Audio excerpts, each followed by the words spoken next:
Revision is so powerful. Revise your day every night before you go to sleep to the way that you wanted it to be. Welcome back to the channel, guys. This is the Law and Promise from Neville Goddard. This story here, this testimonial that I'm going to give you today is on revision. It's actually a woman that went to see Neville Goddard at one of his lectures, actually attended one of his lectures and stayed behind and actually spoke to Neville Goddard about attracting a specific person, using the law of assumption and using revision to get a specific person, to actually marry this specific person. It's actually a really interesting story. Let's go ahead and jump right into this. Okay, so try to revise your day every night before falling asleep. Try to visualize clearly and enter into the revised scene, which would be the imaginal solution of your problem. This revised imaginal structure may have a great influence on others, but that is not your concern, because the other that is influenced, the other person that is influenced in the following story is profoundly grateful for that influence. And this testimonial is by LSE. Okay, so let's begin.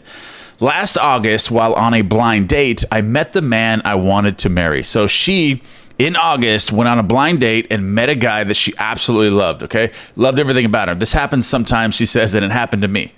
And she says that he was everything she had ever thought of as desirable in a husband.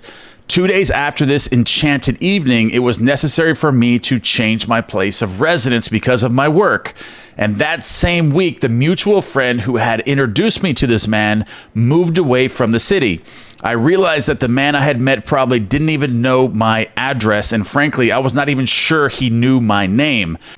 And after your last lecture, I spoke to you of the situation. So she went to Neville Goddard's lectures, and then she spoke to Neville Goddard after the lecture. Although I had plenty of other dates, I could not forget this one man. Your lecture was based on revising our day, and after speaking to you, I determined to revise my day every day. Before going to sleep that night, I felt as if I was in a different bed, in my own home, as a married woman, and not as a single working girl sharing an apartment with 3 other girls.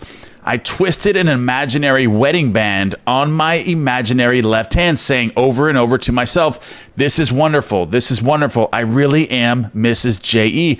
And I fell asleep in what was a moment before a waking dream. Okay, so this is what she creates right here. She imagines that she's in a different bed, but in her own home, but as a married woman. And she created that married feeling by twisting an imaginary wedding band on her imaginary left hand, saying over and over to myself, "This is wonderful. This is wonderful." So she's also like affirming during her visualization here. So this is going to be super powerful. So she's visualizing herself in a different bed, but in the exact same home she lives in now, but she's a married woman. And then she's affirming, "This is wonderful. I really am Mrs. J.E." And then she falls asleep in that very moment. It's almost like a waking dream, she says. Okay, so she repeated this imaginary scene for 1 month. So she's doing this every night for 30 days. 30 days, night after night. The first week in October, this man found her. Okay, so and on their second date, she says, "I knew my dreams were rightly placed. Your teaching tells us to live in the end of our desire until that desire becomes a fact." And then she says, "So although I did not know how he felt towards me, I continued night after night living in the feeling of my dream realized. The results, in November, he proposed." Okay, so October, that's 1 month.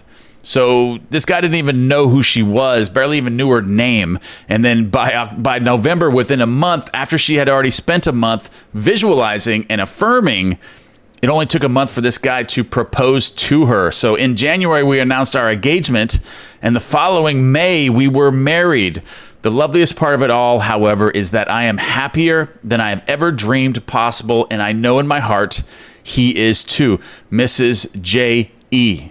Yeah, I actually remember one of Neville Goddard's lectures, and I think I have it posted it on the channel a couple times about this, where Neville Goddard tells everyone, if you're trying to get a specific person, imagine that wedding band on your finger and actually twisting it, you know, on your finger in your imagination and creating that. So this actually lines right up with what Neville Goddard teaches. And what I love about this the most is that Neville Goddard actually mentioned in the beginning here that do not be concerned about influencing the other, because if this is correct, that we're living in an infinite realities, like there's a parallel, there's infinite realities, and they're all congruent or parallel with each other, and then you're transferring to these different parallel realities, and there's different versions of every one of us in each parallel reality, then you're not really influencing anyway.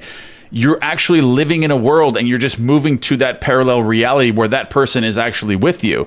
That same person that, say that person didn't want you, then you're not going to stay in that reality with the person that actually doesn't want you, because you're imagining this person wants you. So you're going to shift to the reality where that's going to come true. So you're not really influencing the person in the world that you are, because they're living in their world and they're manifesting their world differently too. They're shifting just like you are into their parallel realities. So you're not really influencing anyone. You're just living in your world that you're controlling, and then everyone else is just playing their parts within your version or your concept of yourself. So I like the way Neville Goddard points that out here, is how don't be concerned about influencing the other, because, and in this story, of course, the other person was profoundly grateful, obviously, because that is the reality that she created for this person. So that's the ultimate outcome, is that they're all going to be happy, because that's what she visualized, and that's the concept she holds of herself. That's her inner dialogue, and I absolutely love this story. All right, guys, I love you guys very much, and I'll see you guys in the next video. Don't forget to give me one thing you guys are grateful for, or anything you want me to cover. Put that in the comment box below, because I use that for content in the future. And I'll post a card right up on the screen for you if you want to watch more videos that I've created from Neville Goddard readings, the power of awareness, the law of assumption, any of this. I'm going to have that, post that card right up for you. And beware of the scammers in the comments. If somebody responds to your comment that you place and it looks like it's me, it's not, especially if they're telling you to contact them at a specific number, whether that's Snapchat, Telegram, or WhatsApp. I do not use any of those, so that is not me, and do not respond to that, and just report them. All right, I love you guys very much, and I'll see you in the next video.